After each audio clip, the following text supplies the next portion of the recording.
Então, né, hoje começamos a segunda noite do minicurso ministrado pelo Lazier, doutorando do Programa de Pós-Graduação em Educação, né? A gente conta aqui com a presença, então, da Lisiane, que vai nos acompanhar nessa noite, e eu passo a palavra, então, para o Lazier, para que ele possa fazer a exposição do seu trabalho, né? E a gente agradece, então, a participação da Lisiane e também a participação do Lazier nesse trabalho. Estás com a palavra.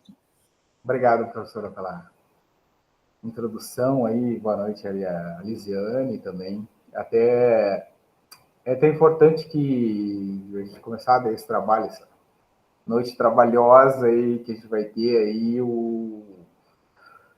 Se quiser interromper também não tem problema. Outra vez até eu botei um fone de ouvido, porque às vezes quando eu consigo passar slide, começo a conversar e às vezes me perco, não escuto, mas pode interromper aí.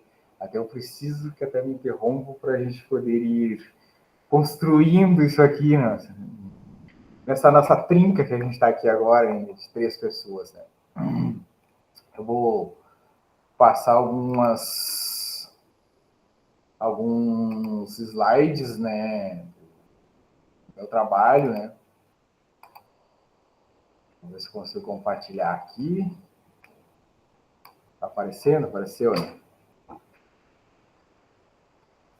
Sim, Lazier, está aparecendo. Perfeito.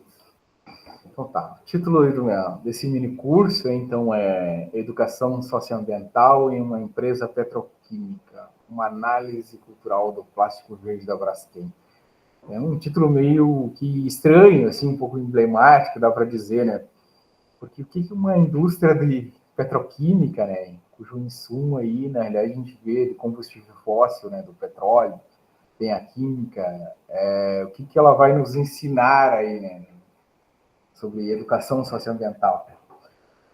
E falando de plástico verde, assim, né, é que a gente acompanha um pouco aí nessas últimas décadas aí, né, o que vem a ser esse debate sobre o desenvolvimento sustentável, sobre a sustentabilidade, sobre a ecologia e esse forte apelo midiático que você tem, né, voltado para essas questões, né, do dilema ambiental, que ela tem apresentado para nós aí como um dos grandes desafios do mundo contemporâneo.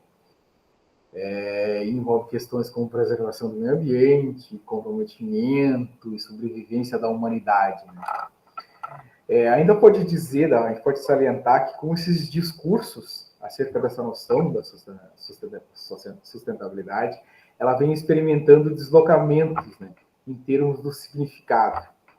E ela vai se tornando, assim, com isso, assim, experimentando, né, presente nos mais diferentes contextos, dá para dizer assim, no contexto científico, no contexto político, no contexto ambientalista, no administrativo, no organizacional e dentre os mais variados. Né? A gente pode dizer que essa palavra, sustentabilidade, é uma palavra que é um pouco polissêmica, né? Revela-se vários significados, né? Então ela revela-se tensionada, eu acho que meio que numa arena, dá para fazer essa analogia. Uma arena entre diferentes forças ali, né? Essas forças científicas, ecológicas, né? Os ambientalistas, consumistas, políticas, empresariais, o materialismo a fim de constituir um sentido mais ecologicamente correto, assim, né? Abrir umas aspas nesse ecologicamente correto, mais viável, mais mercadológico e, por fim, aí, o que atenda melhor as grandes indústrias de plástico, né? Que é o que a Braskem vencer, que é o meu objeto de estudo, né? Tem implementando aí o seu grande carro-chefe, né? Que é o plástico verde da Braskem, né? Um produto patenteado por ela. E essa visão da capa, ela é uma das plantas industriais da Braskem, né? A Braskem é uma empresa muito grande, assim, dá para dizer assim, né? Uma das grandes aí do mundo, né? Globalmente, além do Brasil e do mundo, dá para dizer assim. E o seu selo e o seu Wine Green, que é esse plástico verde aí, um produto originado aí da cana-de-açúcar, que vem para substituir aí essa grande demanda pelo plástico, que é tido aí também, notadamente, né, como um dos grandes vilões aí da contemporaneidade. Eu preparei aí, Lisiane Garlise, um pequeno sumário só para ir apresentar meu objeto de estudo, de pesquisa, né, que eu fiz isso aí na minha dissertação, algumas ferramentas teóricas que eu utilizei, os estudos culturais, como é que eu situo isso, alguns conceitos de representação, das pedagogias culturais, hein, que eu me atrevo aqui a falar um pouco, né? E a grande propaganda, né? As análises em torno do ideal e da inovação e da sustentabilidade socioambiental que a Braskem postula, né? Que é o seu grande carro-chefe, como eu falei, e ela vem fazendo esse marketing verde em torno dessa solução que a gente vai ver agora nas próximas lâminas. Então, apresento algumas situações envolvendo plástico verde, né, algumas intersecções e interdições com a grande indústria, com o mundo corporativo, e as minhas considerações finais, e se der tempo, um anexo ali para a gente poder ir falando. Eu também, como justificativa 1, sempre gosto de falar que eu não tenho uma pretensão de dizer como é que eu vim parar até nos estudos culturais, assim. Eu fui parando às vezes até meio que por acaso e aquilo foi me transformando. Hoje pode-se dizer que eu tive uma experiência muito boa. Acho que praticamente nos estudos culturais, lá quando eu ingressei há 8 anos atrás, assim, mestrado, hoje estou no doutorado, ele mudou a minha vida, né? A forma de ver o mundo, assim, de várias outras coisas que eu tinha até então.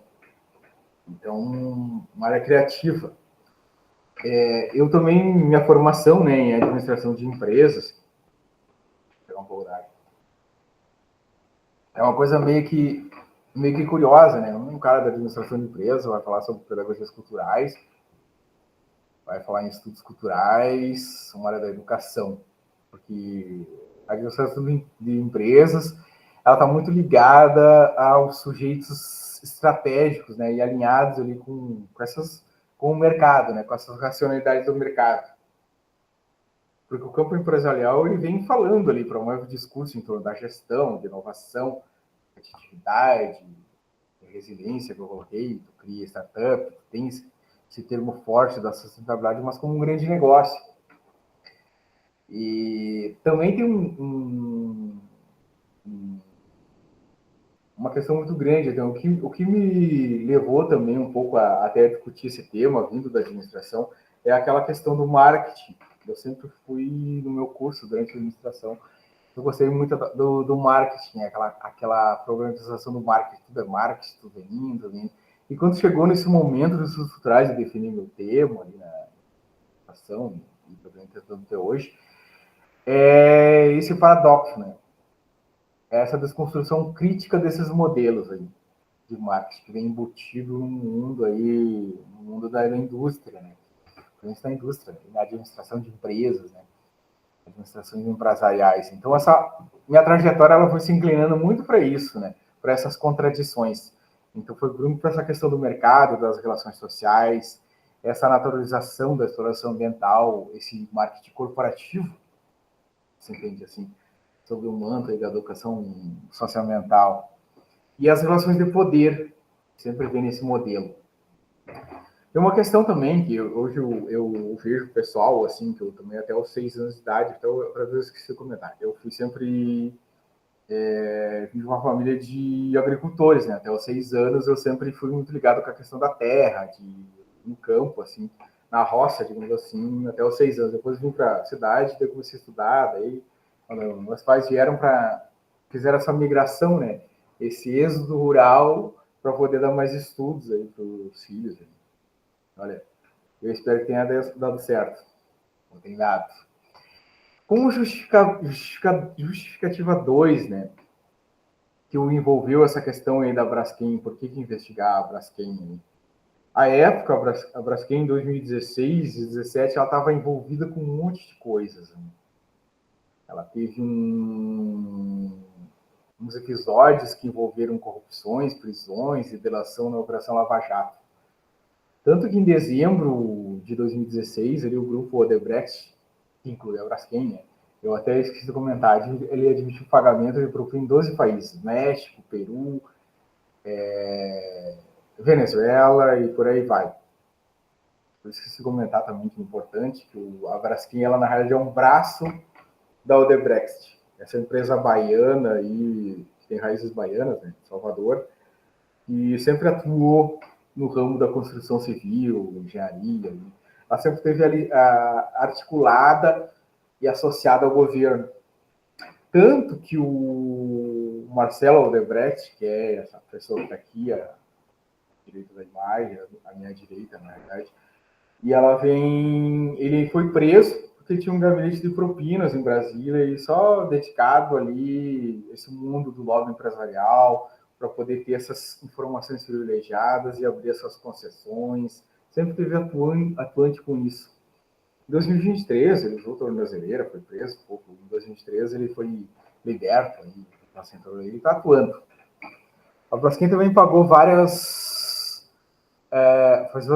acordos de leniência, que é aquilo quando tu continua para ficar operando em alguns países, né? Ela tem uma empresa grande, não podia se desfazer do capital, não podia ir embora assim, então não, tu paga para continuar operando, ter o benefício de ficar operando no país, tu ressarce alguma coisa. Então foi ao longo aí de 3 bilhões e algo mais, teve mais coisas, então essas coisas sempre me chamaram a atenção nesse universo político aí que a Braskem teve envolvida. Engraçado que quando eu recém-formado, vim em Porto Alegre uns 10 anos atrás, eu até sempre quis mandar currículo até para a Braskem, eu sempre achei uma empresa assim interessante. Eu sou formada em Santa Maria, né? Então isso é uma curiosidade. Depois, hoje eu não trabalhar lá, não, com todo respeito. Mas é uma curiosidade, até esqueci de comentar a aula passada. Então, o grupo Odebrecht, ele sempre teve uma estrutura voltada aí com o campo governamental. Ela sempre esteve no centro ali dessas grandes interações entre o setor privado e o público. Então, ela sempre chamou a atenção. Isso é um recorte de um jornal do Brasil, aí, do Rio de Janeiro, lá de 93, e ela já estava envolvida com esquemas. Claro, na época não existia a Braskem, né, ainda, não com esse nome de Braskem. O nome Braskem, na realidade, ele suscita um nome forte, ele suscita de Brasil, né? Quem foneticamente é de chemistry, né? Palavra em inglês, né? De química.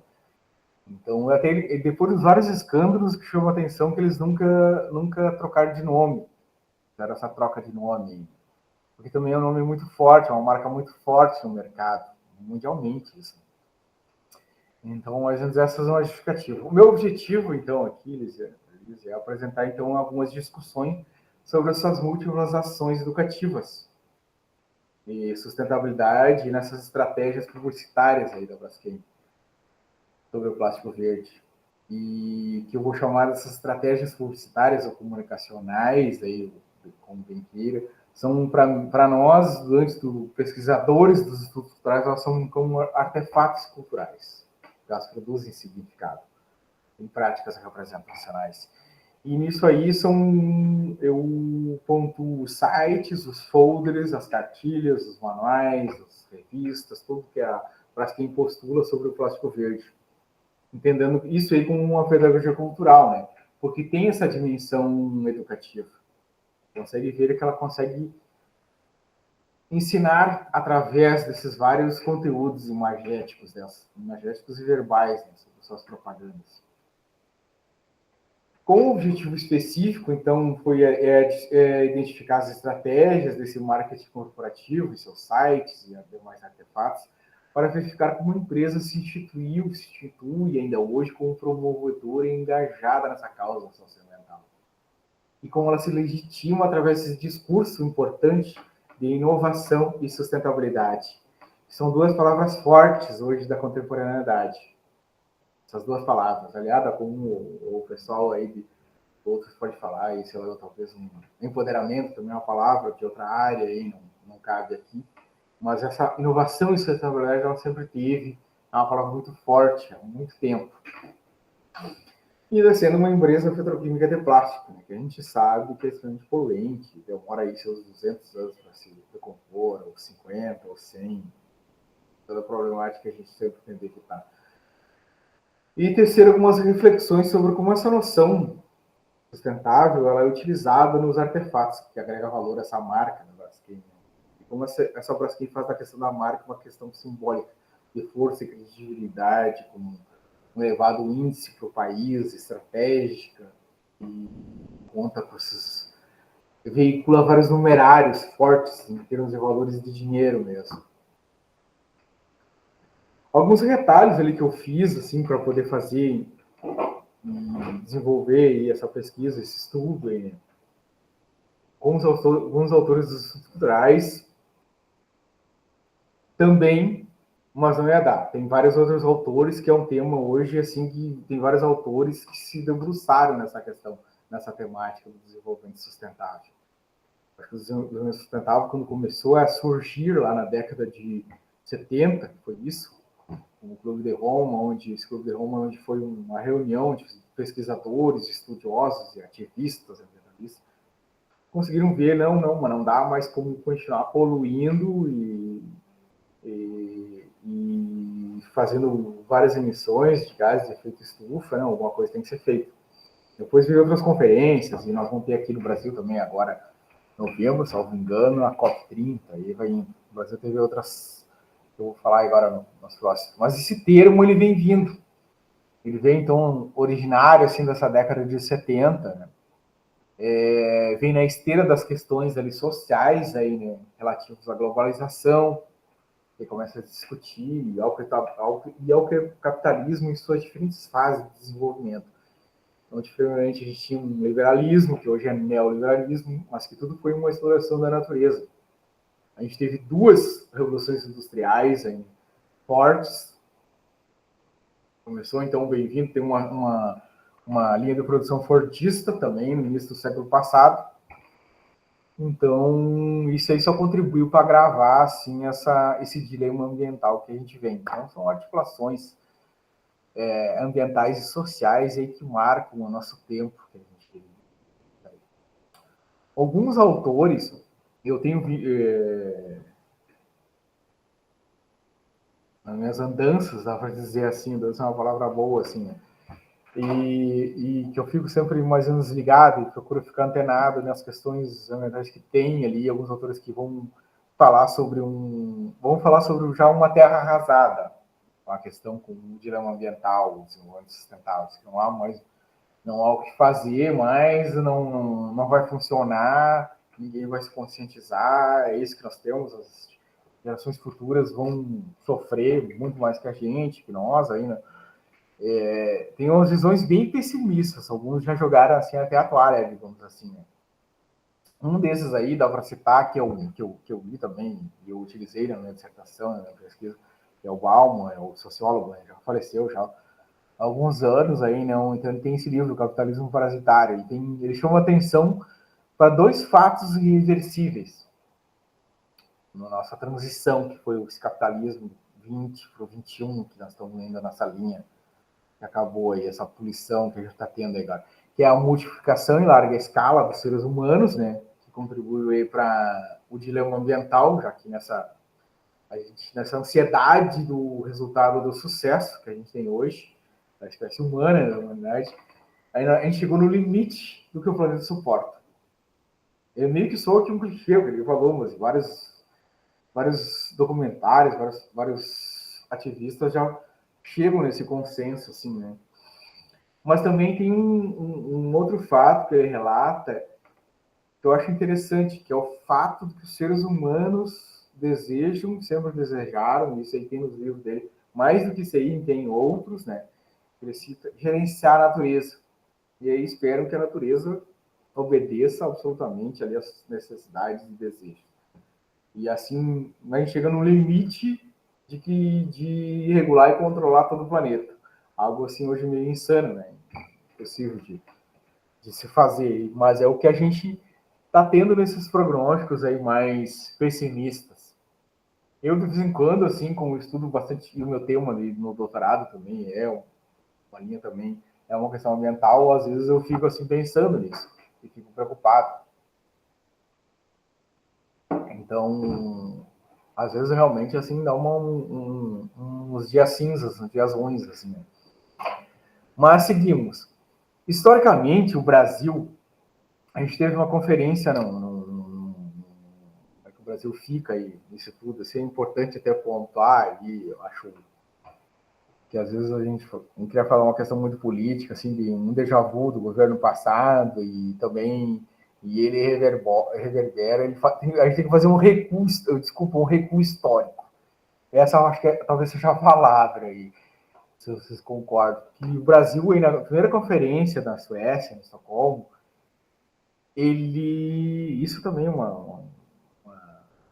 era um governo militar, que agora tampouco quase que a gente teve isso também, mas ele na conferência, já historicamente, ele já liderou um bloco de países em desenvolvimento que tinham posição de resistência à importância dessa problemática ambiental. Tinha um argumento de que a principal poluição era a miséria, a gente tinha uma questão do milagre econômica da década de 70, os militares estavam no poder, então tinha toda aquela questão de desenvolver, e que se negava a reconhecer o problema da explosão demográfica. Entendeu? Então, tu tinha uma coisa interessante que eu botei no final ali, desenvolver primeiro e pagar o preço depois. O ápice do clima de animosidade foi quando, em protesto, isso na conferência, o Brasil estendeu uma faixa. Representantes que tinham, né? Era da ditadura, né, ainda, né? Governo militar, desculpa, civil militar. A frase era essa: bem-vindos para a poluição, estamos abertos a ela. O Brasil é um país que não tem restrições. Temos várias cidades que receberam de braços abertos a sua poluição. Nós queremos empregos, dólares para o nosso desenvolvimento. Você faz parte, a fonte está aí, né, da nossa história, faz parte da nossa história aí, né, perversa, uma delas, né? A gente teve esse fato, então a gente nunca foi muito, apesar das várias discussões, e sediaram lá, sei lá, eu em 92, uma Eco 92, lá no Rio de Janeiro. Depois a gente fez uma Rio mais 20, para comemorar os 20 anos lá em 2012, se não me engano, para comemorar os 20 anos da Eco 92, mas a gente sempre teve, assim, uma visão, assim, meio que perversa, assim, da questão da questão ambiental. Espero que a gente consiga, na COP30, fazer um papel melhor do que esse que foi feito aí, na época. Aí, né? Tem uma cidade, que é, né, Cubatão, né, que é uma cidade, uma das mais poluídas, né, isso aí já tinha, tem muita concentração de indústrias lá, que foi considerada, esqueci, Vale da Morte, Vale da Morte. Que ela, há muito tempo, ela foi e teve reportagem disso, eu lembro de quando criança assistia isso no Fantástico, que era a cidade mais poluída do mundo. A alta concentração que tem. A própria Triunfo, que é onde uma planta da Falta da Capa tem, que é onde a Braskem aqui no Rio Grande do Sul está instalada, é uma das cidades super poluídas. Né? Outra vez eu esqueci de comentar isso. Ela tem um índice elevado assim, de poluição, porque ele tem bastante, por causa do polo petroquímico, né? Só a Braskem tem ali. Apesar da Braskem do polo petroquímico de Triunfa tomar conta de mais da metade ali, né? Mas ela tem outras indústrias que despejam gases de efeito estufa há bastante tempo aí. Eu levantei a mão, Azir, não sei se tu enxerga aqui quando a gente levanta a mão ou não. Não, até porque eu estou no modo apresentação, mas Tá. Não, eu ia só dizer uma coisa que eu, né, acho que é importante, às vezes, tenho pensado muito sobre isso, assim, né, o quanto a gente vem aí, o teu trabalho mostra isso ao longo dos anos, né, pensando nesse cuidado, assim, planetário, ambiental, né, não na ação, mas assim em vários documentos, em vários materiais. Mas a gente, quando pensa então, né, nesse cuidado, a gente pensa que isso ainda é um nó no Brasil, né? Isso ainda é uma questão a ser resolvida, né? E me parece que, apesar de todo o investimento, né? Há um investimento assim de políticas públicas, de documentos, mas na prática, né, no nosso cotidiano, assim, isso nem sempre se efetiva, né? porque a gente vê que ainda vivemos nessa situação de depender aí, né, de que essas políticas públicas continuem, né, para que as coisas não sejam atropeladas, para que as coisas não sejam devastadas, né?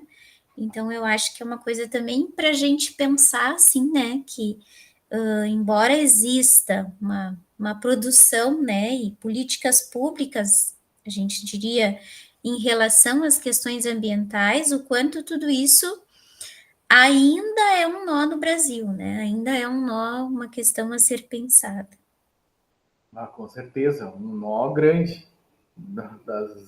Até que hoje eu pesquiso aí no doutorado, o último, um grande nó aí do governo passado ali é várias regulações, desregulamentações foram feitas. Então, o nó persiste, insiste. Sim, sim, sim, mas e o quanto isso também, né, beneficia alguns, né?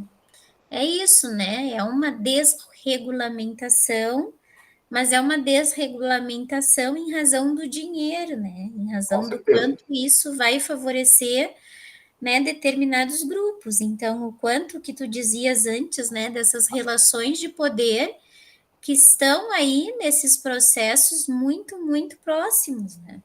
Muito Com certeza. próximos a quem tira vantagem de, né? Com certeza. Bom, algumas capturas ali que eu precisei fazer, né, para poder desenvolver o trabalho, né, um trabalho que eu vou falar aqui sobre pedagogias culturais. É engraçado, né, para ver como atravessar um cara assim, da administração, falar em pedagogias culturais, né, pedagogias é um mundo da educação, e até eu vejo curiosamente assim, até foi difícil atravessar quando eu estava no mestrado, tá? Atravessar esse caminho a dominar alguns conceitos das pedagogias. Isso é uma coisa difícil, tem que se registrar isso. Mas segundo aí nossos estudos culturais, né, a gente vai entender aí que a escola ali não é o único modelo, né, digamos, que a gente consegue aprender, né, ter algum processo ali, digamos assim, educativo. Tem outras instâncias aí, né, sociais que educam, né, e capturam os sujeitos, né. Para fazer uma coisa, eu recorri também a uma autora muito boa, que é a Paula Deporte de Andrade, né, que é uma autora de pedagogias culturais, o trabalho dela todo foi assim, para pegar uma cartografia desses conceitos, né, das reinvenções do conceito, né. O também, e isso hoje dá para dizer que a gente é educado, assim, capturado, assim, a todo instante, né, e dominado, assim, né, se assujeitado, dá para dizer essa palavra, né. Por várias, aí ela bota um exemplo de um telefone, hoje a gente perde um tempão aí até no telefone, às vezes vendo alguma coisa. Tem a minha mãe, se já estava conversando com ela, pessoalmente, ela fica um tempão ali vendo, assistindo videozinhos e videozinhos e videozinhos. Ela tem quase 80 anos, né? E o mãe conversa comigo, ela vai indo ali, aprende, faz as resenhas e debate comigo. Então, para ver como as pessoas culturais elas estão presentes aí na atualidade ainda.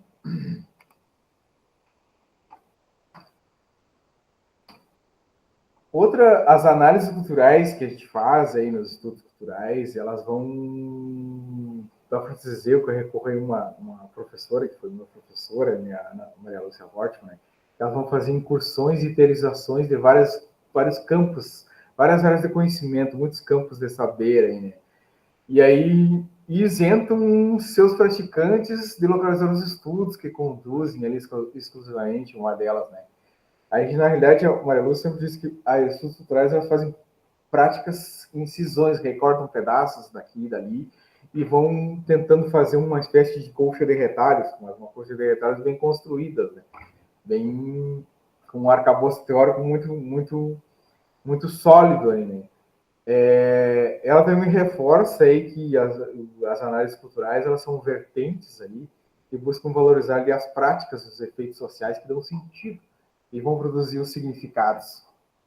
São análises diferentes, das demais práticas investigativas. Eu não sei se conseguiria fazer esse trabalho assim em uma outra área. Na administração eu não conseguiria fazer um trabalho nesse sentido que eu fiz, assim, não poderia fazer assim nesse sentido. Eu precisava assim, ancorar meus estudos nos autores, nos estudos culturais ali, né, que fazem, que bebem aí dessa fonte, né, para poder desenvolver e construir minha pesquisa e esse conhecimento, né. Também eu tenho um conceito de representação, que é do livro aí do... Dá para dizer que os estudos culturais ele tem dois grandes autores, né? Hoje a gente vai para a linha do Michel Foucault, que é o filósofo, né? Que vai tentar colocar o discurso, e é a partir do discurso que a gente vai ter a representação, tudo vai ser do número do discurso, ou o Stuart Hall, né? Que é esse aqui que eu usei, que é o representation dele, né? Cultura e representação. E aí ele vai se apropriar de conceitos não tanto inicialmente do discurso do Foucault, mas assim através das práticas sociais, através da linguagem e das imagens também, que é muito forte nos seus textos, né? Ele até sobre a metodologia visual principalmente, né? Até ele explica ali no livro ali, que analisar uma imagem sem conhecer o seu contexto, a sua legenda, induz ao erro, pelos significados que uma imagem carrega. Então, o significado fica, ele usa o termo flutuar, né? Nem sempre se pode fixar. E ele afirma que essa tentativa de fixação é fruto de uma prática representacional, né?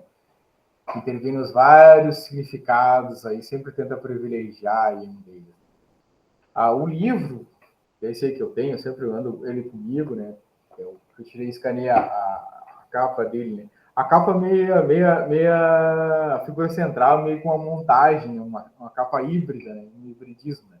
Ela é composta por partes humanas ali, um tronco e uma cabeça de ovelha, tronco humano, uma cabeça de ovelha, né? E alguns objetos tecnológicos, tem uma câmera antiga, tem uns objetos decorativos, um espelho, tudo de uma forma ali surreal, ali, dá pra dizer assim. Na realidade, essa composição ela vai sempre trazer uma ideia de que identidades culturais elas são construídas, são fragmentadas e são mutáveis, que é o tema central do Stuart Hall. Né? Então ele escolhe, a escolha por uma figura, né? Ele que escolhe isso, ele está morto, né? Ela é simbólica, porque ele evoca ideias de que as representações elas não são espelhos da realidade. Tem um espelhinho ali, que é a figura de ponta-cabeça ali, né? É uma mulher ou um homem, nunca sei o que é aquele rosto ali. Mas são construções sociais. Então a capa ela traduz bem o que é a tese do livro, né? Que a gente vê hoje como cultura ou identidade, que é sempre mediado por essas práticas representacionais. Até a cabeça da ovelha, ela pode significar uma normalização, uma docilidade, uma padronização dos sujeitos. São ideias ali que o Howell sempre vai criticar, ao mostrar que discursos, a hegemonia desses discursos, às vezes moldam as formas de ver o mundo, né? Então, ou seja, ali, essa imagem da capa, ela vai reforçar ali, graficamente a principal tese ali do livro, né? Que a cultura é um campo de disputa simbólica e política, onde as representações elas se moldam os sujeitos e os grupos interagem, são excluídos, percebidos, e por aí vai. O que eu analisei aí, né? Eu trago até uma pastinha agora para só ouvir aqui, que eu até tenho essa pastinha construída. Eu analisei sites, cartilhas, folders, revistas aí da Braskem, jornal, CDs, chaveiros sociais que eu peguei, tudo que eu mais ou menos catei, sacolas, tem até DVD ali, né? Para mim trazer, que eu entendi como um artefato cultural, né? Tem uma cartilha assim, muito boa, que foi a primeira análise que eu fiz no mestrado, um artigo no seminário dos estudos culturais, né? Que é uma cartilha, é interessante esse material, até eu mostrei da outra vez. É um material todo, são 50 páginas, todo de plástico, né? De plástico verde, né? Ela foi distribuída na Rio Mais 20 em 2012, né? Uma tiragem de quase 10 mil cópias, né? E é onde tem vários exemplares, né? 10 mil exemplares. Isso, exemplares. Obrigado. Mas ela está disponível também online, né? No site da Braskem. É legal, é interessante esse material, que ele tem uns 8 anos que eu peguei ele. Ele nunca amarelou, né? Para ver como o plástico é algo durável, assim, né? Realmente. Né? Tá sempre branquinho, parece novo. Outra vez eu mostrei pro Pedro aqui, ele olhava assim, é fácil de folhar, é um material assim muito bom. Para ver como, só mostrando como o plástico é realmente algo que dura, que é o que a Braskem quer mostrar aí, né? Que é fazer uma absolvição, digamos assim, do plástico. E esses materiais aí, né, sempre estiveram assim, né, em feiras, parques e livros, onde a Braskem faz essa distribuição, né, sempre em eventos significativos, assim. De desenvolvimento sustentável, ou ecologia, ou qualquer coisa, assim, em braços, acho que aqui em Porto Alegre eu acho que estive em quase todos aí durante um tempo, nos 2 anos. Bom, eu precisei disso aí para fazer os eixos analíticos para minha pesquisa, né? Que é o papel de ícone de inovação tecnológica que é atribuído ao plástico verde, né? E as lições educativas, né? Pedagogias em torno do conceito de sustentabilidade socioambiental, que pode ser lidas aí a partir do plástico verde. Aqui uma das imagens que eu tenho, aqui sou eu ainda cabeludo, ainda de pasta de preto e pasta cinza, né? Que é uma desses quiosques da Braskem, né? Que ela fez um evento em Porto Alegre, ela teve na praça, salvo engano, ou na Redenção, acho que foi na Redenção. E aí eu capturava. Minha pesquisa ela não foi etnográfica, mas eu fui a campo, visitei. E no momento que eu entendi o que eu ia fazer, qual era o meu projeto de pesquisa, eu fui atrás e ali fiquei bem envolvido com isso, quis ficar. Até hoje eu penso nisso. Então eu ficava assim com esse olhar crítico, né? Já sobre a Braskem, né? Porque ela vai dizer lá que o plástico e a química torna a vida melhor, né? Tem uns dizeres que vêm aqui, né? O propósito dela, né? Que é na vida das pessoas, criando soluções sustentáveis, né? Do plástico. Né? Tem um outro evento em uma praça também, essa aqui é na Praça de Porto Alegre, né? Que ela faz uma árvore de plástico, ela pega um cantor, chama uma moça ali, bota as criancinhas na roda ali e fala sobre o tema do ciclo do plástico e faz uma educação socioambiental ali, né? Para as pessoas que estão ali, né? Tem um cantor contratado, né? Então a Braskem sempre esteve presente. Aqui sou eu, ali de verde, ali, né? Na estação ambiental na Braskem, eu mandei vários e-mails para a planta ali de Triunfo, a planta industrial. Eu nunca fui atendido. A Braskem nunca liguei, nunca deixou eu entrar. Eles sempre foram muito reservados com essa questão. Tem uma questão de sigilo, né? Mas o tipo de análise que eu ia fazer, que é uma análise crítica, né, da Braskem, né? Claro que eu dizia isso no e-mail, mas eu queria especular, espionar, digamos assim. Mas ao lado dela tem uma estação ambiental que a Braskem adotou, né? Que é essa aí. E aí eu pude ver lá, me receberam de braços abertos. A atendente lá eu até sugiro que quem for de Porto Alegre um dia visite lá também, né? Dá para agendar ali pelo telefone, mandar e-mail, eles te recebem muito bem lá. Tem museu, tem várias coisas legais, assim. Eu não gosto muito de taxidermia, né? Que é esses animais empalhados aí, né? Acho meio perverso. Mas tem outros animais soltos ali, tem tartaruga ali, né? Na estação. É bem bacana. São 68 hectares ali, né? Ao lado ali da indústria, ali, né? Dá 90 quilômetros de Porto Alegre. E eles recebem as escolas, né? Ensino fundamental, até a 8ª série. O que é a Braskem? A Braskem, então, é a maior petroquímica das Américas. Ela está presente, acho que em quase todos os continentes. Não, menos no africano ainda. E aí ela tem plantas industriais no Brasil, né, na Alemanha, Estados Unidos. Ela é uma parceria, então, né, entre a Odebrecht. Só que ela também tem uma porcentagem da Petrobras, que é de onde ela tira os insumos, né? Que é o nafta, né, o gás, né, o nafta para poder fazer o plástico. O etanol, que é o petróleo também.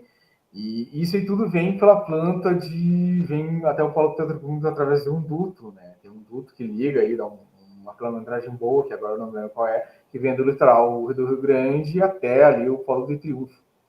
Isso aí vem há 40 anos, é assim, né? Então, além disso aí dessa empresa grande, ela se postula como estratégica ainda, então, para nosso PIB. para a economia brasileira, né? Porque ela veicula vários índices, elevados índices financeiros. E o plástico ali, isso vendendo plástico e outras coisas derivadas do plástico. Polietileno, propileno, não sei qual outro nome, polímeros e outras coisas que tem. Então, no último desempenho financeiro aí desse ano, eu pesquisei isso, é atual. Ela ficou atrás apenas da indústria alimentícia e de bebidas. E o líquido da indústria química mundial, o Brasil ficou na 8ª posição. Então, são números muito grandes, né? Então, isso é o site da Braskem, né? Então, ela se posiciona como uma instituição socialmente orientada, através dessas várias ações, projetos, práticas que ela postula, que vão muito além da temática da sustentabilidade. O plástico ensacado é em forma desses grãos brancos aí, né? Onde tem aquele discurso, aquelas palavras, inovação e sustentabilidade, né? que eu já venho falando. E ela faz outras coisas, se destaca como uma empresa inovadora, se postula, se propagandeia, né? Uma estratégica sustentável, né? Faz avaliações, todas as comunidades que ela atua. Ela se enxerga mesmo como inovadora e uma empresa socioambientalmente responsável. O discurso da inovação, que é um discurso, um conceito importante, assim, que vem e permeia todo o marketing da comunicação organizacional e institucional da Braskem. E tem uns autores que vão pontar, que eu uso bastante, costumo usar, que a inovação é uma palavra, assim, ela é pronunciada a exaustão, né, no meio em grandes empresas, né, no nosso mundo atual. É a ponto de um estudioso, né, que é o Sivers, ali, ele conclui que as organizações ocidentais estão vivendo o fenômeno da neofilia, o culto ao novo. Tipo, como os meios, né, de transformação tradicional, organizacional e de maximização de lucro, como a Daí estava falando, eles se mostram insuficientes ou falhado completamente agora nesse nosso capitalismo tardio, capitalismo flexível, dá para dizer esse termo aí. Ele voltou-se para a ideia de que o velho é ruim e o novo ia sempre melhor. Então a inovação sempre esteve também no âmago do processo de desenvolvimento capitalista. A inovação, não se trata apenas de produzir novidades a um ritmo cada vez mais frenético, mas principalmente em transformar invenção em mercadoria e pôr no mercado como um produto de marca patenteada. Dá para dizer que, na realidade, o plástico verde, como um produto patenteado pela Braskem, ele é isso mesmo, de modo similar, ele é permeado por esse discurso constante aí da inovação permanente, né? Ele é um produto novo, que ganha um novo significado, porque ele sai de uma ideia de um descolar de uma imagem de um produto antigo, que também é do plástico fóssil, né? Do petróleo. Então, ele vem trazendo isso. E aí a Braskem traz essa patente do plástico verde, seu grande carro-chefe nessa cruzada ambiental aí a partir de 2010. E a grande jogada dela nessa corrida aí para o mercado de produtos sustentáveis. Claro, ele é verde só no nome, né? Ele também é, como aqui as mãos estão dizendo aqui, é um granulo também de plástico, né? Também é branco ali, né? Não é biodegradável, não se decompõe na natureza. Ele também leva quase 200, um pouco mais, um pouco menos para se decompor. Mas ele vem com esse discurso para substituir o petróleo fóssil pela cana-de-açúcar. Troca o insumo. O discurso hoje da sustentabilidade é esse. Tu tem que ter as coisas assim, parecerem ser vindas do verde. É uma maquiagem verde, digamos assim. Alguém levantou a mão? Não. Estou falando um barulho ali do lado. Então ele vence essa contrapartida para a sociedade como sendo esse objeto inovador, né, reciclável, né, renovável. A Braskem postula que o polietileno verde, né, que é o verde, né, o plástico verde, ele vai capturar ali o dióxido de carbono da atmosfera. E ela usa até esse balãozinho aqui da fala, aqui, né? Frequentemente a gente acha esse balãozinho assim. É muito legal a parte da organizacional, assim, marketing corporativo, uma grande instituição, né? Ela pega um balãozinho assim da fala, que a gente olha nos gibis, aí, esses gibis de história em quadrinhos, né? E aí tem uma folhinha envolvida pelo verde, assim, isso é fantástico, assim, né? E ela vai dizer que o plástico verde ele vai fazer um balanço ambiental positivo. Como? Ele cria uma ideia de ciclo, que a gente vai ver no ciclo da natureza, né? Que é um começo, que ele vai capturar o dióxido de carbono, mas esse não é a planta que faz, qualquer planta faz isso através da fotossíntese, né? Então, tu cria essa ideia, uma figura esquemática, que ele vai trazendo essa captura do dióxido de carbono, produz o etanol e faz a produção do ativo verde através dessa indústria, e daí tu ganha vários componentes e usos do plástico hoje na atualidade. Ele cria uma ideia, até eu escrevi nas minhas análises, né, que ele cria uma ideia desse ciclo da natureza, que a gente vê nos ciclos das ciências biológicas. Cria a ideia de circularidade de fim de ciclo. Ele tem um início e se cumpre bem o final, né, que é retornado e purificado na atmosfera terrestre. É um ciclo natural, uma ideia de equilíbrio entre as tempos. Frequentemente, uma coisa interessante de deixar uma atenção nos discursos sobre sustentabilidade é haver o globo terrestre. Ele sempre vem, aqui ele vem carregado com um monte, levado com um monte de mãos assim, para essa ideia de ajuda. Então, na realidade, aí o plástico verde, na realidade, dá para entender que ele está socorrendo o planeta, né? Está sendo levantado, tem várias análises que dá para se fazer disso. Sobre o globo terrestre, que é uma ideia que eu mostrei na cartilha, de algumas lições da Braskem, eu acho interessante ver que frequentemente o globo terrestre ele vem postulado e explorado em vários discursos publicitários da atualidade. Alguma vez o globo terrestre ele é mostrado como grandioso, poderoso, outras como vulnerável, né? Das várias ações ou dependente delas, né, para se dizer assim, né? Aí tem uma figura interessante, eu gosto muito dessa figura, da vez que eu tinha colocado, eu retomei ela aí, que foi um artigo que eu tinha feito, essa análise da cartilha, que até essa menina aí, que ela vem simbolizando uma certa inocência, vem com uma ideia de proteção, de cuidado, é um abraço aí da menina, que na verdade ela vem abraçando, tem um fundo verde de floresta, de Mata Atlântica, e um fundo com o céu azul, assim, né? Tem uma ideia de natureza, de mãe natureza. Dá para entender que a menina ali dando um abraço carinhoso, ela parece que tá dando um beijo na menina, ela tá dando no planeta, tá dando aquelas figuras carinhosas que a gente dá um abraço na mãe, aí no caso parece ser a mãe natureza mesmo. Então essa ideia dessa figura representacional, né, do plástico. Claro que a Braskem ela não tem uma central aqui, né, a cartilha dela, né, ela já tem uns ajustes comunicacionais ali, que é da publicidade, para elevar o plástico, né, como figura central aí no planeta, o uso consciente, torna o mundo mais sustentável. Então, dá para dá para fazer várias análises culturais aí acerca dessa figura emblemática. Eu particularmente adoro ela, aí. Acho linda essa imagem. Algumas outras esquemas aí que a Braskem cria aí, né? Ela também cria uma ideia de que é a Braskem como figura central, aqui que ela faz a intermediação entre a natureza, ali a gota de petróleo, a cana-de-açúcar, aqui a gente tem o gás que vem do nafta, da nafta, que a gente e aí vem reservando isso para o final aí, né, para o plástico que a gente tanto usa e abusa aí, todo dia em nossas vidas. Então, cria uma ideia de progressão linear aí, né, e a Braskem como figura central, né, nessas imagens aí dela. Em 2016, aí, a Braskem conseguiu seu ápice dela, né? O Plástico Verde ele nasceu lá em 2010, né? Tinha falado ali, né? Hoje está completando 15 anos nesse ano. Né? Já tem um marketing grande aí. E agora convém de prestar atenção. Agora viu uma coisa da Braskem vai postar. Mas na época, em 2016, ele conseguiu colocar esse Plástico Verde até no espaço. Aí é uma figura do portal G1, né?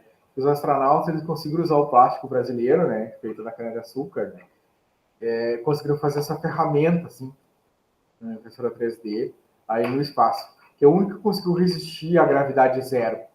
Os outros se arrebentavam ou não duravam, não conseguiam fazer essa construção aqui dessa ferramenta. Essa é a primeira ferramenta criada. Essa reportagem ela foi tão impactante, ela rendeu um documentário no Discovery Channel de quase 50 minutos, uma reportagem no Bom Dia Brasil também, né, sobre a Braskem, né. Então ela fez a Braskem conseguiu fazer uma simbiose, uma propaganda muito boa nisso aí, né, para elevar isso aí tudo, o plástico verde, na realidade, ele vem, a origem dele é em Triunfo, aí mesmo, no Rio Grande do Sul, né? A única patente que a gente tem, que a Braskem faz isso, né? É aqui no Polo, tem outras empresas, como eu falei, no mundo todo, mas fabricam outras coisas. O plástico verde é aqui, originalmente, do Triunfo. Ainda. Planta industrial aqui, realmente, é em Triunfo. A logomarca da Braskem é o seu selo, né? É o selo I am green, né? Eu sou verde, né? Que é essa assinatura, essa identidade visual que a Braskem tem, que o Plástico Verde tem, né? A marca dela, né?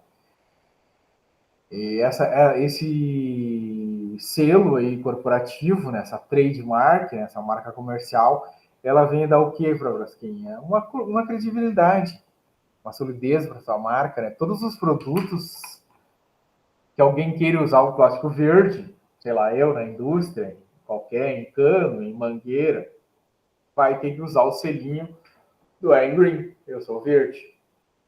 Isso aí, então, se articula no mercado corporativo como uma ideia de parecer verde sempre.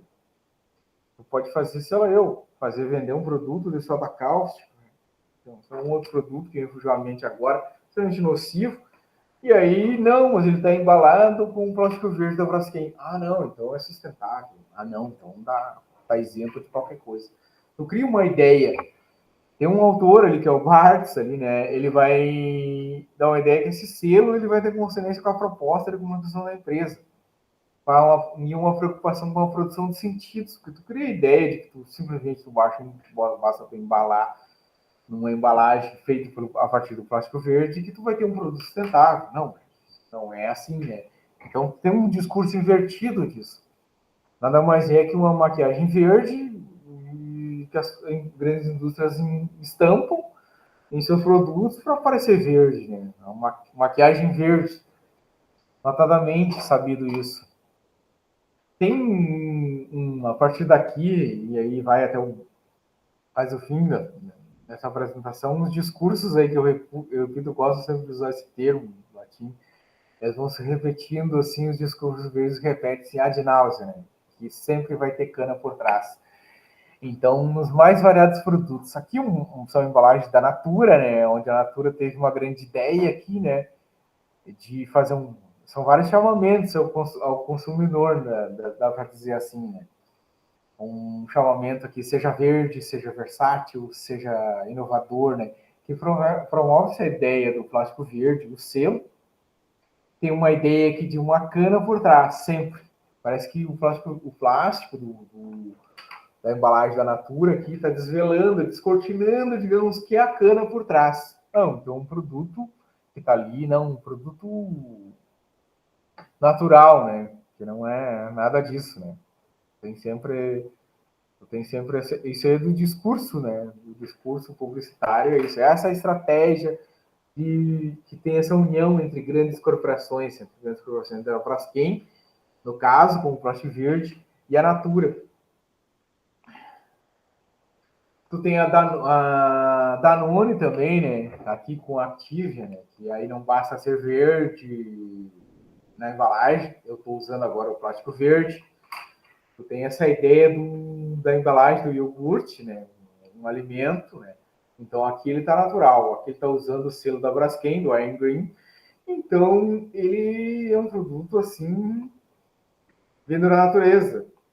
É o esquema que a peça estabelece, ela parece lembrar até o contexto ali dos laboratórios de ciências, entre o mundo macro e o mundo micro, onde tu tem um micro está no selo, né? E aí tu tem um macro ali, a cana sempre por trás, né? Então uma jogada publicitária bem encaminhada, né? E também parece que tem uma hierarquia entre o mundo macro, o mundo e aquilo que não se pode enxergar o olho nu, que é a matéria-prima, que é onde se extrai ali o plástico verde, que é a cana. Então, cria sempre a ideia de que há cana por trás. Então, portanto, é natural. Só que não. A Faber-Castell, né, dos lápis, também copia essa mesma ideia, né, está articulada nisso, assim como a Johnson Johnson, né, que vai criar essa ênfase que há cana por trás nos seus produtos, da embalagem, no plástico verde, né. Então sempre vai ter esse elo entre essas grandes empresas, e com o central e essa conexão, essa rede de parcerias aí e a cana-de-açúcar. Tem um autor aí que eu gosto muito também, que eu também usei ele, que é o David Harvey, né? Vai trazer aí, que ele vai falar o seguinte, ó, que o capital pode perfeitamente ele continuar a circular e a se acumular sob condições de catástrofes ambientais. Então, desastres ambientais, eles criam oportunidades grandes aí para fazer um capitalismo. Um capitalismo do desastre transforma em lucro, em mercadorias. Então, ele vai usar um conceito de greenwashing, que é o lavagem verde. Né? E o que vai ser isso? Disfarçar um projeto com fins lucrativos, mercadológico, com um projeto para melhorar o bem-estar das pessoas. Então, esse apoio aí ao ambientalismo feito pelas grandes empresas, ele tem sido útil para o capital. E quanto para as políticas ambientais, que é o que a professora Dalisa estava comentando há poucos minutos atrás. Então, parte dessa política, infelizmente, ela é simbólica. Né? Aí a capa até do Harvard, ele traz ali um contraditório, né? Que é o que vai ser o tema dele, né? Um capítulo dedicado só a essa exploração ali da natureza. É uma das 17 contradições dele, um capítulo muito forte, né, sobre isso. Ali tem um menino ali pedindo ali, e ali é uma pessoa, sei lá, bem sucedida na semáforo, né, para exemplar bem o que é isso. Né? Aqui, digamos, a gente está acostumado a ver essa figura aqui também em Porto Alegre, que circula por aqui, em outras cidades também, que nem seja alguém pedindo aí, né? Então, essa é uma das coisas que é para a gente pensar sobre esse conceito, que é um conceito importante de greenwashing. É uma coisa assim muito que vem muito para a gente poder, que é um discurso que vem no momento, que as grandes empresas fazem, continuam fazendo, e parece que vão fazer por um bom tempo, assim, gente. Eu, quando estava pesquisando ali na minha dissertação, assim, eu entendi o meu objeto que eu estava pesquisando, eu ofereci essa moça aqui, olhando um produto aqui, para ver se o selo estava ali, se tinha o selinho do Iron Green patenteado da Braskem, é o que eu ia falar, né? Então eu estava aqui meio que psicótico, assim, até, né? Uma palavra, mas eu estava assim, quando a gente fica no mestrado, tem uma experiência assim, bem, uma pós, ela é bem impactante, bem traumática, no certo sentido. Depois tu agarrar, tu fica assim com um cacuete, tu fica pensando naquilo, vai dormir pensando, assim, vai indo. Então aí uma empresa, a Unisold é uma empresa de bobina, né, que embala alimentos, ela também entrou nessa grande cadeia de ser sustentável, se comprometeu com isso, se estruturou para parecer green ali, com esse endosso da Braskem, que é a lógica expansionista que eu venho falando, né, do capitalismo moderno, essa legitimação desses valores sustentáveis, né, do pano de fundo, essas grandes redes. Tem. Desculpa. Acho, só te interrompendo um pouquinho, né, Lazier, acho importante, assim, isso que tu trazes, né, de que, na verdade, a gente parece que vê aí, né, nesses produtos e em todos esses materiais que tu estás mostrando, uma iniciativa que parece ser produtiva, né, mas, na verdade, ela meio que mascara, né, Mascara. mascara meio não, né, mascara a forma como esses produtos são produzidos, né? Que não tem nada como a gente diria, né? De sustentável, de verde, né? Então, a gente poder pensar também um pouco isso é bem importante, né? Sim, não Mas tem eu só nada queria, orgânico assim, né, realmente. só queria retomar uma questão, né? Que eu fiz ali uma pergunta no chat, mas acho que tu não tinha visto. Não. O quanto que durante essa tua busca aí, né, porque tu vais à busca desses materiais, Aham. quando tu vai a essa busca e tu diz eu não fiz um trabalho etnográfico, na verdade, penso que quando tu vai atrás desse material e vai coletando tudo isso, tu também estás aí à procura de material empírico, né? É isso, né? É isso Tu mesmo. estavas atrás de material empírico para a Isso. dissertação, e daí nesse sentido, essa busca, né? Essa busca desses documentos, assim, para que tu pudesse analisar para o teu trabalho, né? Isso mesmo. Acho que talvez uma pesquisa etnográfica ela caberia mais assim se eu conseguisse fazer uma entrevista assim lá até na Braskem, até pensei, né? Mas eu não consegui, como eu disse, eu não conseguia. Nunca me dar uma entrevista. Tá? Esse tipo de análise que eu acabei fazendo, nem pensar. É uma análise crítica, né? Então, mas nesse sentido, mas eu realmente eu busquei, eu fiquei muito encarnado, dá para usar esse termo, né? E fotografando inúmeras coisas que eu trouxe, umas até que eu não usei na dissertação, porque era bastante coisa. Então eu tive que fazer um recorte, assim, peguei alguns ali, principalmente sobre isso, sobre o plástico verde. Sim, sim, entendemos. Temos discursos, assim, até grande ecológicos, assim, que é bem importante, assim, que se diga, assim, né, sobre a malha plástica que a gente... E assim até a própria Braskem até admite, aqui no caso, o autor ali que eu pesquisei, ele vai ter como um apontamento ali que o agronegócio, até ele desenhava ali isso é um título, uma reportagem, é a tese ele, Cavalcante, até lembrei depois da minha dissertação, coloquei, eu transcrevi ele é de Goiás, né? Então ali é um geógrafo. E eu contatei ele por e-mail, ele mandei e-mail, ele me mandou umas coisas, a gente trocou, depois eu mandei o meu trabalho, foi publicado para ele gostou, tudo.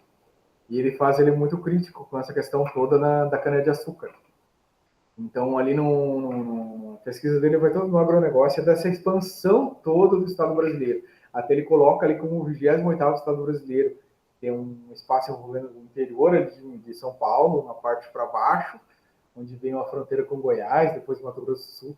Ali tem dinâmicas, leis e orçamentos próprios, um poder econômico político muito grande, que ali é um berço da indústria do etanol, né? Então, mais ou menos tem plantação de cana por tudo. E aí tem um processo muito grande assim para essa rede. Eles têm uma dinâmica muito grande. Eles têm bancada ruralista, eles têm bancada disso. E ainda continuam tendo. Isso na época do governo, quando foi, 16, 17, não tinha defendido, como eu defendo depois de mim, a tese dele, era doutorado. E era na época depois pós-Dilma, e a entrada do tema, então foi ali degringolada, teve um alargamento maior ainda. Depois, quando era do Bolsonaro, então não sei se efetivou muito mais ainda. Disso tudo ali, ó, uma pergunta curiosa, assim. Até a Braskem postula na cartilha dela que se fosse trocar toda a malha e substituir, a Braskem atendeu a dinâmica mundialmente, trocar tudo. Eu não vou usar mais a Petrobras, vamos fazer plantação de cana. Não dá. Porque tu ocupa, assim, para atender hoje a dinâmica mundial, hoje, tudo que tu toca e vê, acho que tudo tem plástico. Então, tu ocuparia, assim, 80% do território brasileiro, assim, em termos de área agrária, área de plantações de milho, de feijão. Né? Então, tu compromete o Brasil vira só plantação de cana. E isso aí, e esse autor chama essa atenção porque esse 28º estado brasileiro aí ele tem uma dinâmica grande, ele vem crescendo.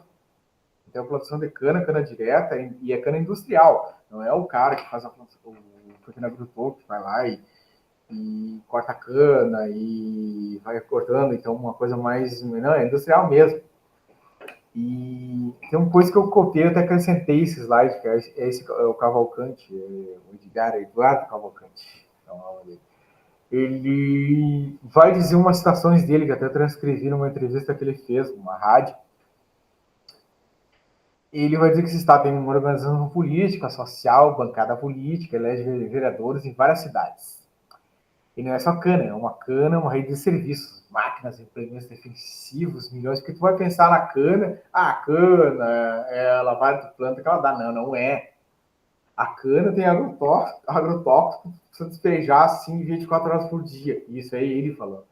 E a praga, assim, é o tempo todo. Tem uma situação que ele diz na entrevista dele, que assim, na cidade, que eu esqueci o nome novamente, que vem avião agrícola, defensivo agrícola, o dia todo, manhã, tarde e noite.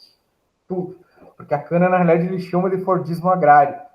Ela disciplina não só o campo, as cidades pelos investimentos, né, uma chave de impostos ali. Então, para a bancada bravista, ela vem tudo. Eles acabaram com a parte do Cerrado e convidaram a Mata Atlântica nessa região.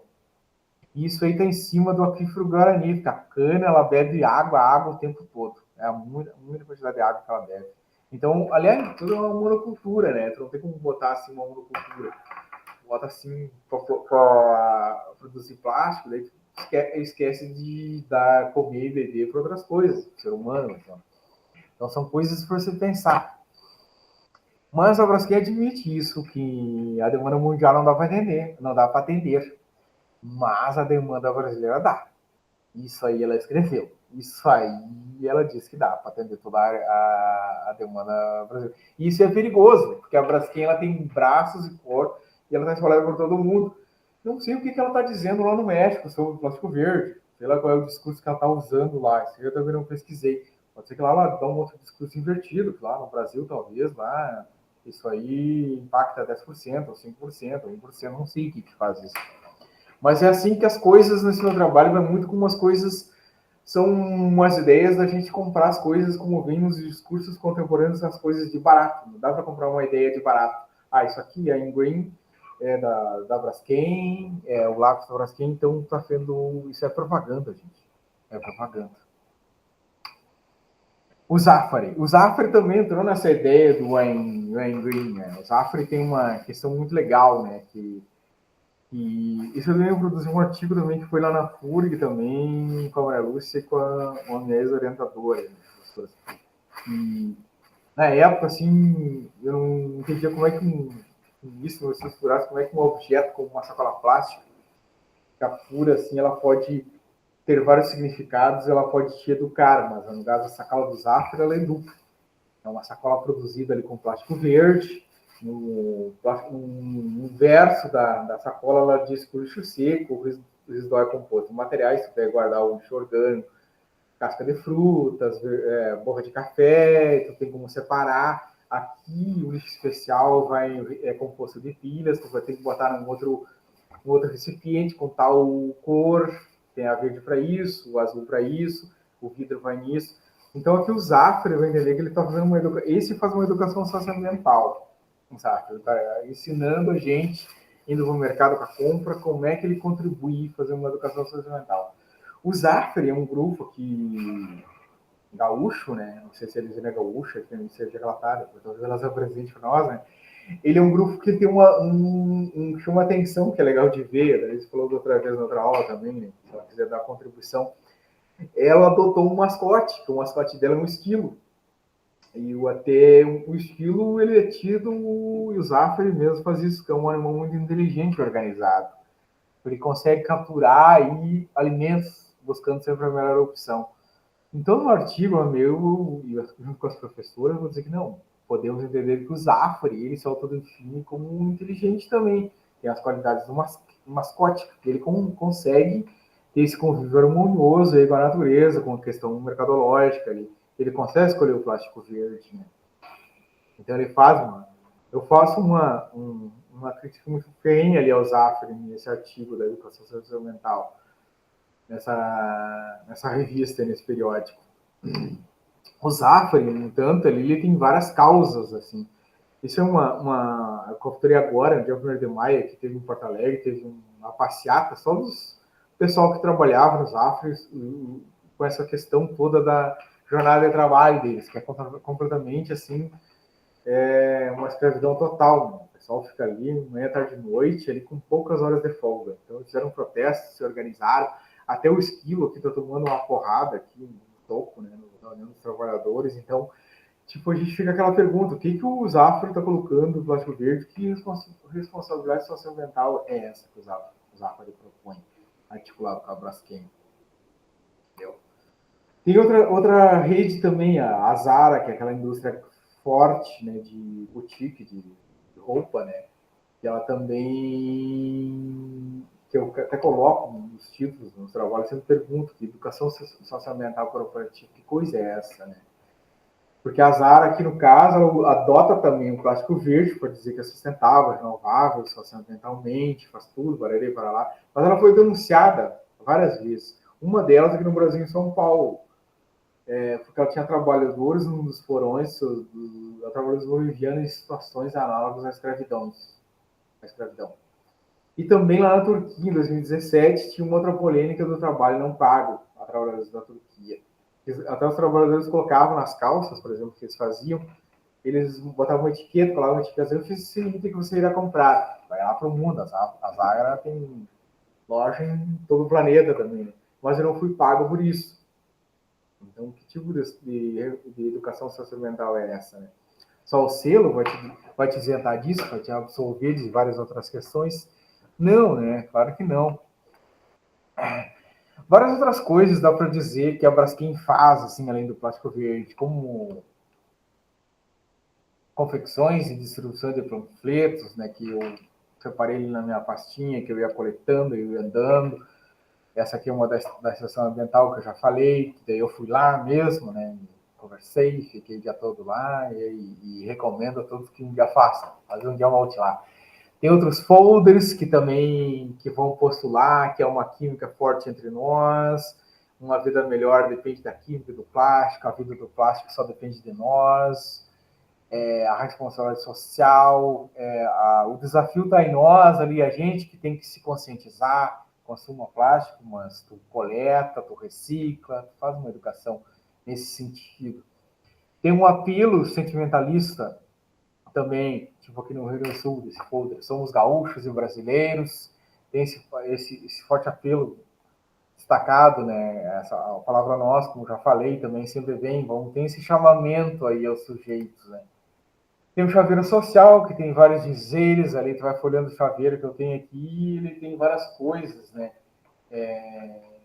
De responsabilidade social, que tu distribui, isso aqui é distribuído em feira, tem várias coisas para te fazer, então ele vai te capturando, a Braskem vai te capturando para essas propagandas dela, esses artefatos culturais, digamos assim, embutindo significados nessas práticas sociais em nós. E modelando, né? Isso que é outro folder, né, que no qual ele vai dizer ele, que um caminho que continuar a ser trilhado com a constante busca de inovações, com a sustentabilidade, com a vida melhor para todos, tem inovação novamente, iniciativas, né, bem postulada, né, tem imagens realmente importantes de crianças, colocando com a ideia de felicidade, né, tem uma ideia grande disso, né. A Braskem também tem um jornal informativo, que ela reserva 4 páginas, ela fala assim, o polo petroquímico lá, né, ela é uma das grandes sócias, né, digamos assim, majoritária, inclusive, né. Tem uma ideia de positividade, demais no positivo, sempre geralmente nos artefatos dela, nas propagandas dela, né. Uma positivação intensiva, construída por meio desses textos imagéticos, os verbais também, né. Grandes coisas assim. Tem uma positivação, assim, até das pessoas, assim, sempre, digamos assim, felizes, assim, sorridentes, assim, por fazerem parte do grupo da Braskem, da empresa, a ideia de juntos criamos o futuros, né, da ideia que é o que se vende, viver bem, viver feliz, né, por meio do plástico, né, por meio da Braskem, né. Eu penso também que essa ideia de criança, assim, e de futuro, né, essa questão da sustentabilidade como algo do futuro, né, de prevenção e as crianças representando um pouco disso, assim, né, dessa representação futurista, assim, né, de um país sustentável, né, de um mundo sustentável. De uma ideia nova, perfeita a tua análise aí, né, Liz? Obrigado. É bem isso aí mesmo, uma ideia de renovação que vem vindo ali, vou te contar de novo, tem as crianças novamente ali, né? Tem sempre essa positivação mesmo, assim, tem uma criança sorridente ali, sendo colocada ali, né? Olha uma criancinha brincando ali, né? Perfeito ali as análises. Isso.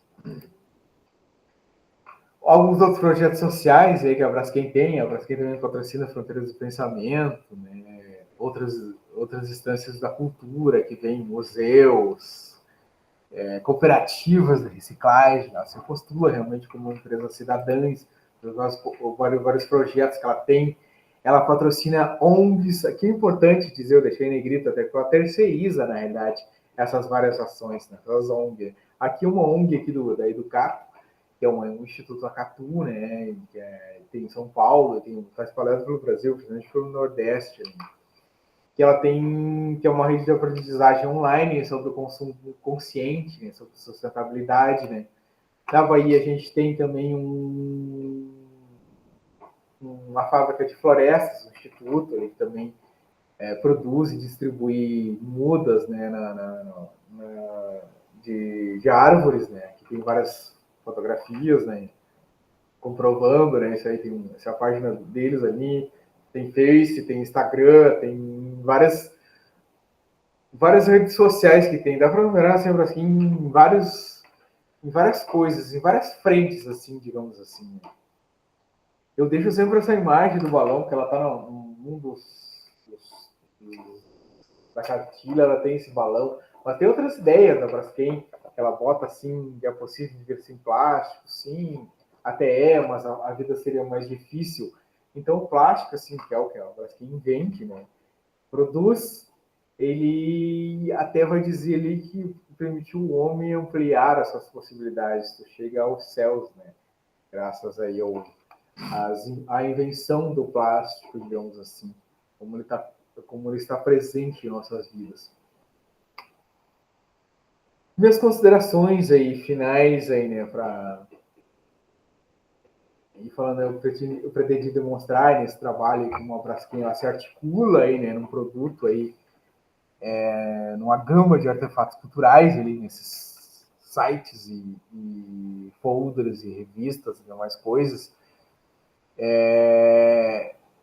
que eu compreendo aqui como pedagógico, né, educativo, que ela se legitima enquanto empresa brasileira responsável, preocupada e várias outras ações que ela faz. E essas análises elas envolveram ali textos imagéticos e verbais, né, tudo que ela coloca em ação do plástico verde, principalmente. Os outros, assim, eu sempre vou deixando assim como um anexo para dizer que a Braskem não tem só o plástico verde, ela tem outras coisas, né? Mas isso me permite ver que essa dimensão educativa, né, nessas práticas discursivas aí do produto, do plástico verde, do plástico no modo geral, que é o que ela faz. Parece que ele é a natureza, frente do verde, né, ele é a transição e fazem parte de uma coisa só, que é onde eu quis pegar, né, somente o plástico verde. Então, na realidade, eu vejo que os enunciados e os postulados que a Braskem faz, aí, dessas vários artefatos dela, são representações que envolvem o marketing corporativo, o marketing verde e as questões sociais, ecológicas, de mercado e do consumo. Eu vejo que é isso, ela se vale dos conceitos de sustentabilidade, de inovação, era uma ação que visa principalmente aí o mercado e esse consumo de tudo, que é o que a gente tem hoje, né? Mas era mais ou menos isso que eu tinha para colocar, né? Eu pedi para o Lisandro se ela tiver ainda botar o formulário, eu botei no chat, posso colocar aqui de novo. A Braskem até como os próximos passos, ligeirinho ali, embora eu tenha tentado se desgrudar da escolar disso aí, e tipo, na minha dissertação, na minha tese, ela também caiu novamente, eu sempre achei que assim, não vou mais falar da Braskem, ela veio novamente como um dos eixos da minha pesquisa, porque o tema que eu investigo também hoje, nos meus próximos passos, eu estou colocando aqui, que já é da minha tese, que eu pretendo concluir ainda, ou brevemente, talvez, né? Próximos meses, ou ano, que o ano que vem tem que sair mesmo. Mas a Braskem também tem uma mineradora, né? No caso, ela tem uma mineradora ali em Maceió, e no caso, ela está sendo julgada em vários aspectos, e ela explorou 4 décadas com o apoio estatal né, um minério chamado salgema, um minério que usa para soda cáustica, para outras coisas, em território urbano de Maceió, né? Essa é uma das reportagens, NCPI da Braskem, é um dos eixos aí da minha pesquisa, né?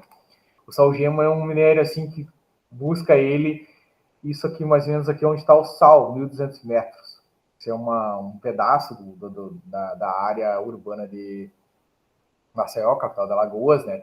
E onde tem essas pontinhas de semáforo aqui, são todas as minas que a Braskem tem, industrial, né? Isso é enorme, né? Isso é área de mangue, ela está formigou durante 4 anos. Eu nem imagino como tá esses buracos lá embaixo. Imagina tu tendo lavra com maquinário e mais produtos químicos separando e fazendo mais o que lá dentro. O que aconteceu, um dos postos aqui explodiu e outros dos vermelhos estão todos condenados, mas esse 18 ele explodiu e largou vários dejetos aqui nesse mangue aqui. Isso aqui ainda não é oceano, ainda é uma lagoa, a Lagoa Mundaú. Isso é essencial para a vida urbana, tem território de pesca, Alagoas é uma capital grande. Imagina como se fosse talvez o Guaíba, acho que é o tamanho disso aí. Esse Guaíba laga um rio, sempre aquela discussão, mas é uma coisa de imensa, imensa grande. Então é o que eu estou pesquisando. O que aconteceu? Várias pessoas, vários bairros foram afetados, começou a cair, prédio, afundar solo. Isso desde 2019, faz 7 anos que as pessoas tiveram que sair de casa. Isso aqui virou território fantasma. 5 bairros da capital alagoana, 130 mil pessoas abandonaram suas casas e até as suas casas. E tem uma causa, né? O Brasil está na justiça lá para indenizar essa família, largaram o pessoal. Isso é muito perverso. Largaram o pessoal lá olhando isso. Pessoal, esse é quase a região central de Maceió, de Alagoas. Eles largaram assim em terrenos, em outros apartamentos, casas bem distante, indenizaram com casas do Minha Casa Minha Vida. Isso é um entrelaço onde tem o governo e a Braskem. Eu espero que realmente a Braskem pague isso aí, que elas, em várias outras coisas, que esse pessoal seja indenizado. Uns já estão até bem tristes, tem uns que eu acompanhava aí no Instagram, acabou vendo a reportagem que pessoas já morreram, já não foram indenizados, então uma coisa assim bem perversa. Isso é uma intervenção, isso é uma vista aérea de um drone, aí é um bairro fantasma, um bairro grande, né, central de Maceió, e tem uns carros aqui, o pessoal pintando, mas hoje isso aqui é território, sei lá, filme de ficção, lá Mad Max, cenário pós-apocalíptico, Mad Max, sei lá, o livro de Eli, algum outro cenário distópico, assim, que a gente tem, né? São as coisas que tem. Então, a Braskem, ela continua por aqui.